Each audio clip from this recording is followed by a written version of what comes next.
Hello everybody, क्या हाल चाल है। बढ़िया होंगे, बढ़िया होने भी चाहिए। And this is S Pandit here as usual. आज हम मैक्रो कंपोनेंट्स में एक स्टेप आगे जाएंगे और आज हम जो समझने वाले हैं इस एपिसोड में वो है फेस वैल्यू, बुक वैल्यू और मार्केट वैल्यू, और इन तीनों की रिलेशन, जिससे हमें इन तीनों से पता लगेगा कि ये स्टॉक, ये कंपनी हमारे लायक है या नहीं। तो एक क्राइटेरिया हम बुक वैल्यू, फेस वैल्यू और मार्केट वैल्यू का भी रखते हैं फंडामेंटल एनालिसिस में। और भी क्राइटेरिया है, जो भी स्टॉक सारे क्राइटेरियाज में बेस्ट निकल के आता है उसमें हम इन्वेस्ट कर देते हैं। हम लॉन्ग टर्म के लिए पैसा कमाने का, वेल्थ बिल्डिंग की चीजें सीख रहे हैं। सबसे पहले ये सारी चीजें स्टार्ट करने से पहले मैं आपको एक टर्म बता देता हूं, बहुत सारे लोगों को पता होगा, जिसका नाम होता है इक्विटी। इक्विटी का मतलब क्या होता है? इक्विटी का मतलब होता है एक कंपनी है, उस कंपनी के पास 100 शेयर है मान लो, हर शेयर की वैल्यू 1 रुपए है। जब उसने लिस्ट किया, जब उसने सेबी से परमिशन ली, तो उसने पेपर में अपने शेयर की वैल्यू 1 रुपए बताई और 100 शेयर कंपनी ने ओवरऑल अपने कंपनी के बताए। उस 100 शेयर में मान लो दो कंपनी के मालिक हैं, दो डायरेक्टर हैं, जब एक के पास 50 शेयर है, दूसरे के पास 50 शेयर है, दोनों 50-50% के शेयर होल्डर्स है। जब वो कंपनी मार्केट में जाएगी तो वो कुछ शेयर्स डाइल्यूट करेगी। मान लो 100 में से 75 शेयर्स प्रमोटर्स ने रखे, फाउंडर्स ने रखे और 25 शेयर डाइल्यूट कर दिए। वो जो 25% या 25 शेयर डाइल्यूट हुए हैं उसको हम इक्विटी बोलते हैं। वो 25% पब्लिक के पास जाएगा तो वो पब्लिक के इक्विटी शेयर, दोनों वर्ड्स को आप यूज कर सकते हो कि पब्लिक ने 25 रुपए वर्थ के शेयर खरीद रखे हैं या पब्लिक की परसेंटेज इक्विटी होल्डिंग 25 रुपए के बराबर की है, और प्रमोटर्स की जो परसेंटेज इक्विटी होल्डिंग है वो 75 रुपए के हिसाब से है। मतलब मैं कह सकता हूं एक कंपनी की कितने परसेंट शेयर किस किस के पास है उसको हम इक्विटी बोलते हैं। शेयर्स या इक्विटी एक ही चीज है, डिपेंड करता है कि आप कंपनी को मार्केट के हिसाब से देख रहे हो। स्टॉक मार्केट में जनरली हम जो यूज करते हैं वो शेयर वर्ड यूज करते हैं, इक्विटी भी करते हैं। और जनरली कंपनी में जब भी कोई पार्टनर आता है तो इक्विटी मतलब उस कंपनी की हिस्सेदारी, तो शेयर्स भी उस कंपनी की हिस्सेदारी। तो इक्विटी एक छोटा सा वर्ड है। जब भी कोई इंसान अपनी कंपनी लिस्ट करता है, मान लो 100 रुपए की कंपनी है, तो 75% इक्विटी मान लो उसने अपने पास रखी और 75 में से 25% इक्विटी 100 में से उसने पब्लिक को दे दी। तो आप ये कह सकते हो पब्लिक की जो इक्विटी होल्डिंग है वो 25% है और जो प्रमोटर की इक्विटी होल्डिंग है वो 75% है। तो आप ये कह सकते हो कहीं ना कहीं अब शेयर होल्डिंग पैटर्न ही दिखा रहा होता है। अब हम ओवरऑल में फेस वैल्यू, बुक वैल्यू और मार्केट वैल्यू का मतलब क्या होता है, सबसे पहले एक बेसिक सी कॉन्सेप्ट को समझते हैं, फिर इसको डेप्थ में समझेंगे। फेस वैल्यू का मतलब होता है जब आप किसी चीज को खरीदने जा रहे होते हो तो उसकी एक स्टिकर पे वैल्यू लिखी होती है। वो स्टिकर की वैल्यू आपको एक्चुअल में आप उस पर नहीं खरीदते हो, आप कोई ना कोई बार्गेनिंग करते हो, बट एक्चुअल में जो वैल्यू का शेयर, जो शेयर की वैल्यू एक्चुअल में जब कंपनी ने आईपीओ लेके आया होगा और उस टाइम पे जब सेबी में अपनी फाइलिंग की होगी तो उसने अपने शेयर की वैल्यू बताई होगी कि मेरे शेयर की जो वैल्यू है। मैं सिर्फ एग्जांपल के लिए बताता हूं, मान लो एक कंपनी है, आगे कंपनी फॉर्मेशन भी समझेंगे। कंपनी को फॉर्म करने के लिए 1 लाख का कैपिटल चाहिए होता है। एक प्राइवेट लिमिटेड कंपनी के लिए 1 लाख का कैपिटल होता है। 1 लाख कैपिटल का मतलब होता है, फॉर एग्जाम्पल यहां पे दो शेयर होल्डर्स है, 1+1, दोनों का 50-50% की शेयर होल्डिंग पैटर्न है, तो दोनों के पास 50,000 और 50,000 शेयर्स होंगे। ये जो 50,000 शेयर्स होंगे, इसमें एक शेयर की वैल्यू कितनी है? टोटल कंपनी की वैल्यू कितनी है? 1 लाख रुपए। एक 50,000 शेयर इसके पास है, 50,000 शेयर इसके पास है। इसका मतलब मैं ये कह सकता हूं इस कंपनी की जो फेस वैल्यू है शेयर की वो 1 रुपए है। 1 रुपए के लाख शेयर की कंपनी बनाई गई, उसमें से 50,000 शेयर 1 रुपए के एक बंदे के पास है, 50,000 दूसरे रुपए के पास है, दूसरे बंदे के पास है। तो जब ये बंदा लिस्ट कराने जाएगा स्टॉक मार्केट में अपनी कंपनी, तो भाई ये 1 लाख का कैपिटल दिखाएगा। हो सकता है ये 10 लाख का कैपिटल भी दिखाए, 10 लाख से भी बनती कंपनी, बड़ी कंपनी। शेयर मार्केट ये कहता है कि जब आप लिस्ट कराने जा रहे हो कम से कम 10 लाख या 1 करोड़ कैपिटल होना चाहिए। तो उसका मतलब ये होता है जो कैपिटल है, जो ऑन पेपर आपका एमओए और एओए जब कंपनी बनाई जाती है, आगे हम कंपनी फॉर्मेशन में बात करेंगे, जब बिजनेस बिल्डिंग में देखेंगे तो मैं आपको बताऊंगा। एमओए और एओए जब बनता है तो कंपनी का एक रजिस्टर्ड कैपिटल होता है कि इतने कैपिटल की कंपनी है, और उसमें एक वैल्यू लिखी होती है, वो उसके शेयर की वैल्यू होती है। ये वो वैल्यू नहीं है जिस पर ट्रेडिंग हो रही है, जिसमें मार्केट में आपको शेयर दिख रहा है। ये वैल्यू है जो पेपर पे वैल्यू है। तो मैं ये कह सकता हूं पेपर की जो वैल्यू है, जो स्टिकर प्राइस है, वो कहीं ना कहीं फेस वैल्यू कहलाता है, जिसका एक्चुअल में कोई बड़ा महत्व नहीं है। सिर्फ कंपनी जिसकी है उसके लिए महत्व है क्योंकि उसने बनाया है। दूसरा होता है बुक वैल्यू। बुक वैल्यू का मतलब होता है ये वो वैल्यू होती है जो एक्चुअल में सीक्रेट होती है। ये वही लोग निकालते हैं जो लोग एक्चुअल में इन्वेस्टर्स होते हैं, जैसे आप आगे चल के बनने वाले। ये कंपनी की नेटवर्थ के बारे में बताता है कि कंपनी की एक्चुअल वैल्यू क्या है। एक्चुअल औकात क्या है कि आप अगर गाड़ी खरीदने जा रहे हो, गाड़ी का स्टिकर प्राइस 10 लाख रुपए है, आपने उस गाड़ी को जज किया, उसके मटेरियल को देखा, तब आपने एक्चुअल में जो उसकी वैल्यू निकाली, आपको समझ में आया ना ना ये 8 लाख से ऊपर की गाड़ी नहीं है। समझ में आया? फेस वैल्यू कितनी थी उसकी? 10 लाख जो स्टिकर प्राइस लिखा हुआ था, बट एक्चुअल में उसकी सब चेक करने के बाद, इंजन चेक करने के आपको लगा 7-8 लाख से ऊपर नहीं दूंगा। तीसरी वैल्यू होती है market value. Market value investors के सामने ओपन होती है, ये उस शेयर की पॉपुलैरिटी पे डिपेंड करती है और ये बहुत हाई हो सकती है। हो सकता है फेस वैल्यू 1 रुपए, हो सकता है बुक वैल्यू 10 रुपए, हो सकता है मार्केट वैल्यू 100 रुपए हो। मार्केट वैल्यू वो रुपए है, वो वैल्यू है जो शेयर की पॉपुलैरिटी बताती है। अगर हार्ले डेविडसन एक बाइक आती है, वो बाइक कितनी भी पुरानी आ जाए हो जाए, उसका रेट खस्ता नहीं होता। मेरे पास एक हार्ले की बाइक है फैट बॉय, मैंने ली थी, वो 30 लाख रुपए की। आज भी अगर मैं उसे बेचने जाऊं तो वो ऑटोमेटिकली 30 से ऊपर में बिकेगी। रीजन, उसकी पॉपुलैरिटी, उसकी डिमांड बहुत ज्यादा है। ऐसे ही हाई एंड गाड़ियां, जी वैगन, उसकी पॉपुलैरिटी इतनी ज्यादा है कि जब आप उसको बेचने जाते हो तो उसकी कीमत जितनी आपने ली होती है उससे ज्यादा की आप सेकेंड हैंड गाड़ी बेच देते हो। बुलेट, रॉयल एनफील्ड का पुराना वर्जन। तो समझ में आ रहा मैं जो बोलना चाह रहा हूं? थार।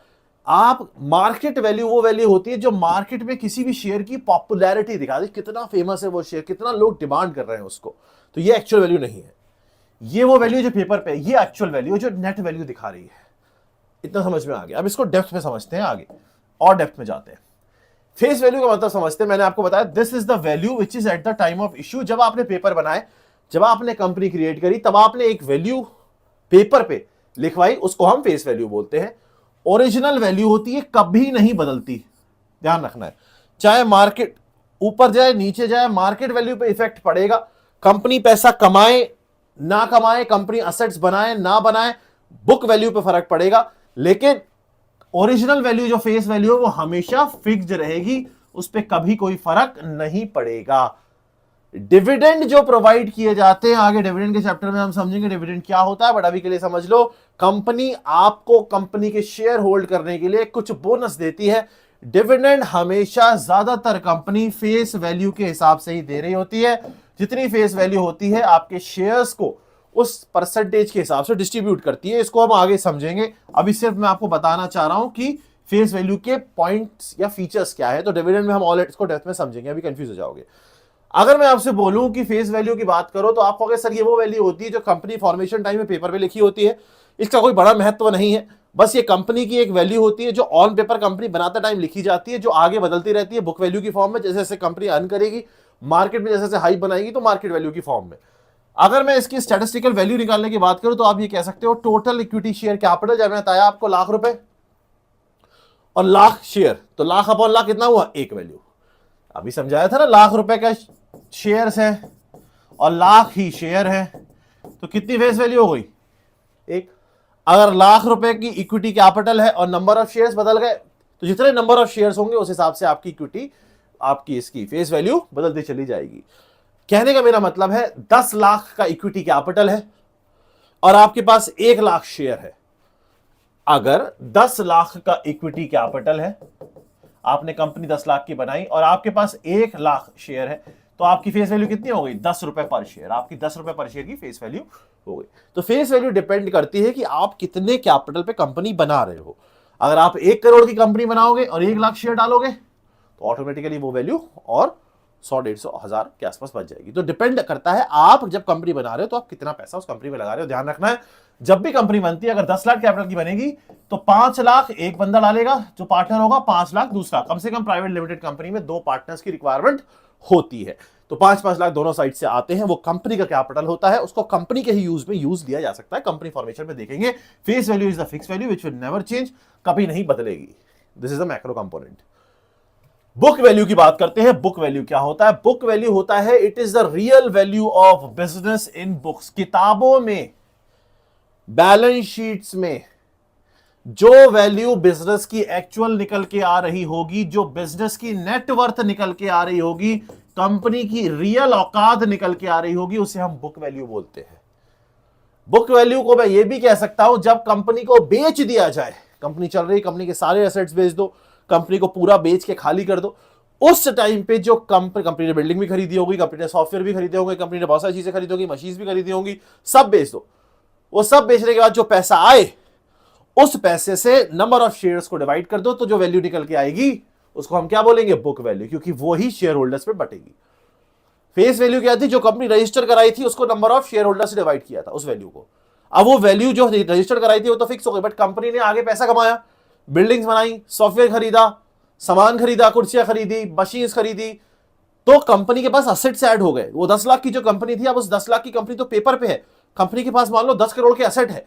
अब जब कंपनी को बेचोगे तो 10 करोड़ से 8 करोड़ तो आएगा, वो 8 करोड़ को नंबर ऑफ शेयर होल्डर से डिवाइड करोगे तो जो आपको पर वैल्यू शेयर की मिलेगी वो मिलेगी आपको बुक वैल्यू। तो मैं ये कह सकता हूं, it is the real value, it is the real value, it is the actual value, it is the net worth, it is the औकात ऑफ द कंपनी। इसलिए हम ये कहते हैं book value is equal to total assets, जो कंपनी के पास टोटल असेट्स है, माइनस द लायबिलिटीज। लायबिलिटीज बहुत सारी हो सकती है, लोन होगा, किसी से बोरोइंग ले रखी होगी, तो पहले ऑब्वियस सी बात है जब कंपनी बिकती है तो जो उधार लिए वाले होते हैं वही पैसा लेने आते हैं। मैं कह सकता हूं बुक वैल्यू वो वैल्यू है जो वैल्यू कंपनी की रियल औकात बदल आ रही है। कंपनी ग्रो करेगी अगर सच में, असेट्स बनाएगी सच में, तो बुक वैल्यू बढ़ेगी, क्योंकि बुक वैल्यू कंपनी को डिसॉल्व करने के बाद जो वैल्यू निकल के आती है, जो पैसा आपको मिलेगा कंपनी बेचने के बाद, उसको नंबर ऑफ शेयर से डिवाइड करोगे तो जो वैल्यू आएगी उसको बुक वैल्यू बोलेंगे। आपने एक ये पेन खरीदा, मान लो बनाया, इस पेन को बनाने में मुझे 10 रुपए लगे, मैंने रजिस्टर कर दिया 10 रुपए। अब मैंने इस पेन को से काम किया, मैं फेमस हो गया, मैंने कहा ये मेरा पेन है, इस पेन को मैं बेचूंगा, मैंने बनाया था 10 रुपए में, 100 रुपए में। आपने कहा, लोगों ने अलग बिड लगाई कि मैं 100 रुपए नहीं, ये 80 रुपए में बिका। अब 10 रुपए का बना था तो फेस वैल्यू 10 थी, 80 में एक्चुअल में इसकी वर्थ है, जो वर्थ मार्केट में बिक रही है, जिसमें मेरी ब्रांडिंग ऐड हुई है, जिसमें मेरा काम ऐड हुआ है। अब इस 80 रुपए में जब मैं इसको बेच रहा हूं तो 80 रुपए में जितने लोग भी होंगे जिन्होंने इसमें काम किया होगा, मतलब इसमें कंट्रीब्यूशन किया होगा, लेबर्स, वो सब शेयर होल्डर से मान लो, तो उन सबको नंबर्स को डिवाइड करूंगा मैं इसकी 80 रुपए से, जो वैल्यू आएगी वो सब बढ़ जाएगी, वो एक्चुअल में बुक वैल्यू कहलाती है। तो book value is the real worth, is the actual worth, is the net worth of the company. Company की असली औकात हमें बुक वैल्यू से समझ में आती है। तो this is also one of the point जो आपको आगे ध्यान में रखना है। Real value, investors book value को यूज करते हैं। मार्केट वैल्यू, मार्केट वैल्यू वही है जो हमने पिछले चैप्टर में सीखा है, market capitalization, current stock price. ये पेन बनाने में 10 रुपए लगे, face value.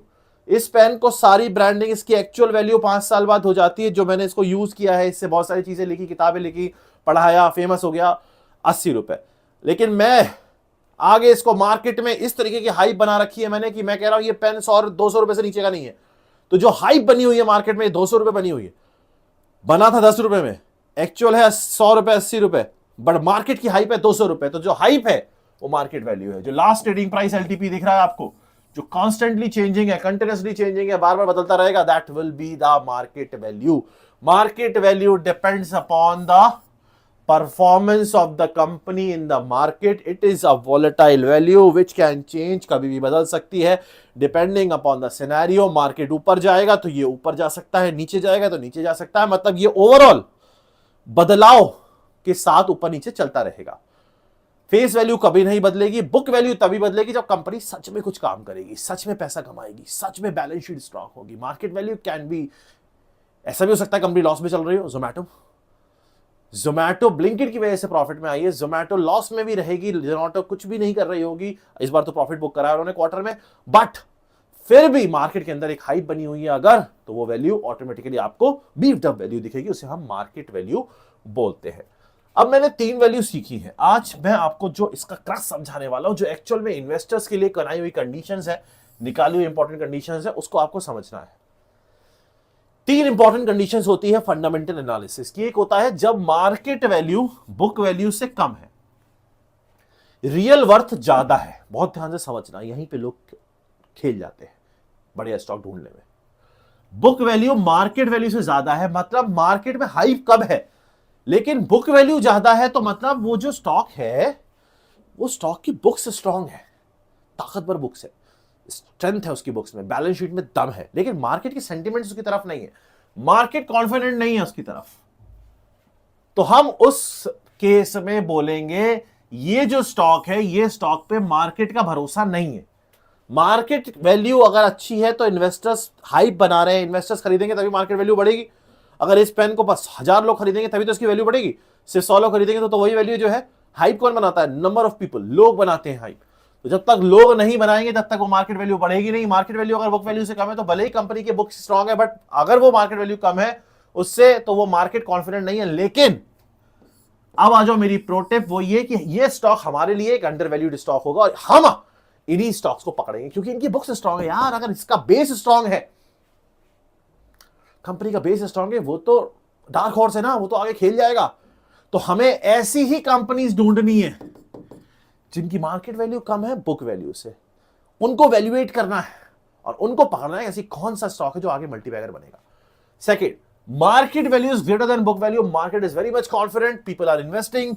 They are very much happy. And the stock is volatile. It means that investors बहुत ज़्यादा confident है market को लेके, उस particular stock को लेके. They are investing. They are putting their money into that. This is not an underdog stock. This is the underdog stock. हम तो लॉन्ग टर्म में बड़ा पैसा बनाएंगे ना, हम 100 का 150 नहीं करेंगे, हम 25 का 1000 करने वाली बात कर रहे हैं। तो वो 1000 तभी होगा जब कंपनी की जड़ें, नींव स्ट्रांग है। नींव ही स्ट्रांग नहीं है, फंडामेंटली कंपनी बिजनेस वीक है, तो फिर तो आगे वैसे ही नहीं बढ़ेगा। और हाइप तो कभी बन सकती है, हाइप बनाना तो बहुत बड़ी बात नहीं है। 10 जगह न्यूज चला दो, 50 जगह पीआर कर दो तो हाइप बन जाती है। But the point is that when you are strong from your base, when you are strong from your foundation, then you have the courage and you have the capacity to create great value in future. And that's what we are looking for. वही तो हमें चाहिए। तो हमें वो stock चाहिए जिसका market value book value से कम हो। First condition. This is good for investors, they are happy investing that. You can put some of your money in these kind of stock, कुछ पैसा डाल सकते हो, but that will be our underdog. When market value and book value are equal, it means that the stock is fairly valued. ठीक है, it's nice, it's not bad, it's not good, ना खराब है ना अच्छा है, it's normal.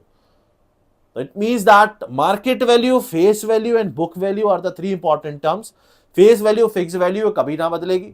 Book value company अगर औकात दिखाएगी तो बदलेगी, कंपनी में दम होगा तो बढ़ेगी, कंपनी बुरी होती जाएगी तो कम होती जाएगी। मार्केट वैल्यू किसी पे डिपेंड नहीं करती, हाइप पे डिपेंड करती है, परफॉर्मेंस पे डिपेंड करती है, लोगों के इंटरेस्ट पे डिपेंड करती है। बहुत सारी चीजें ऐसी हैं जो मार्केट में हाइप क्रिएट करने के लिए बनाई जा सकती है, आगे पढ़ेंगे। तो market value is actually not the real value, book value is the real value that we have to consider. हमें बस जहां हमने बुक समझने में आ गई, हमें कंपनी का बिजनेस पढ़ना आ गया, वही फंडामेंटल एनालिसिस, तो हम स्टॉक निकाल लेंगे सॉलिड, हमें समझ में आ जाएगा। अब बहुत सारे स्टॉक देखोगे मार्केट वैल्यू बहुत हाई है, मार्केट कैप बहुत हाई है, वैल्यू नहीं है शेयर की, बुक वैल्यू में दम नहीं है। मार्केट वैल्यू तो हाई है तो एकदम गिर भी सकता है, क्योंकि जब बेस ही स्ट्रांग नहीं होगा, घर का नींव स्ट्रांग नहीं है, तो वो तो कभी भी गिर जाएगा ना। तो हमें गिरने वाले स्टॉक नहीं चाहिए ना।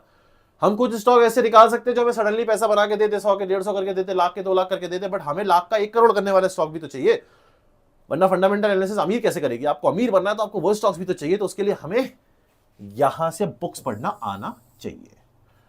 हमने पिछली क्लास में मार्केट कैप सीखा था, इस बार हमने 3 वैल्यूज को समझा है। अब हमें इतना समझ में आ गया कि हम बुक्स की तरफ पढ़ेंगे। हमें ये समझ में आ गया कि बुक्स पढ़ना is now the most important thing, क्योंकि बुक वैल्यू जब तक एक्चुअल पता नहीं लगेगी तब तक कंपनी की एक्चुअल वर्थ समझ में नहीं आएगी। अब जो नेक्स्ट स्टेप है, आज हमने इक्विटी समझी है और 3 वैल्यूज को समझा है जो शेयर की वैल्यू है। अब हम नेक्स्ट स्टेप में बुक्स में घुसेंगे, बैलेंस शीट्स में घुसेंगे और एक एक चीज को रेशियोज के साथ कंपेयर करते हुए चलेंगे। समझ में आ गया? ज्यादा कॉम्प्लेक्स करने की कोशिश नहीं कर रहा हूं, इसलिए एक बार में एक ही सब्जेक्ट, एक ही टॉपिक कवर कर रहा हूं, वरना बहुत सारे लोग ऐसे हो जिनको बहुत सारी चीजें नहीं पता है, तो वो सब कंफ्यूज हो जाएंगे। तो 1 बाय 1 चलेंगे, कोई जल्दीबाजी नहीं है, हर चीज को प्रॉपर टाइम देके समझना, क्योंकि हमें लाइफ में बड़ा गेम खेलना है, हमें अपनी जिंदगी नहीं पुश्तों की जिंदगी बदलनी है, तो वो बदलेगी। समझ में आ गया है? स्किल्स का भी हमने प्लान कर लिया है, नेक्स्ट वीक स्किल्स के लिए भी हम लोग सबसे पहले जो इस कोर्स में लोग हैं उनके लिए लॉन्च करेंगे 999 रुपए में। आपके पास हमने 4 से 5 स्किल सॉलिड फिक्स करी है, जिनमें से कोई भी स्किल आप ज्वाइन कर सकते हो। This is the special offer 999 का। बहुत सारे लोगों ने बोला था कि हम ज्वाइन नहीं कर सकते, हमारे पास इतना है नहीं, तो हमने सोचा कि हम फीस और रिड्यूस कर देते हैं, फिर देखते हैं कैसे मैनेज करना है, वो हम कर लेंगे अपनी तरफ से, जो भी हमें मैनेज करना है। खैर, तो ये नेक्स्ट वीक आएगा, तो you should be very much active for this. किसी एक स्किल को मास्टर करो, किसी 2 स्किल को मास्टर करो, बट मास्टर करो। 4 या 5 स्किल्स हम लोग ओपन करेंगे। खैर, समझ में आ क्या होगा? तो 3 स्टेप्स क्लियर है। चौथे स्टेप बुक वैल्यू की तरफ जाएंगे और 1 बाय 1 करके हर चीज को समझते जाएंगे। जितना बोल रहा हूं, जैसे बोल रहा हूं, करते रहो। आगे बहुत कुछ है करने को, पैसा बनाना है, पैसा बढ़ाना है और पैसा कमाना भी है। जय श्री राम।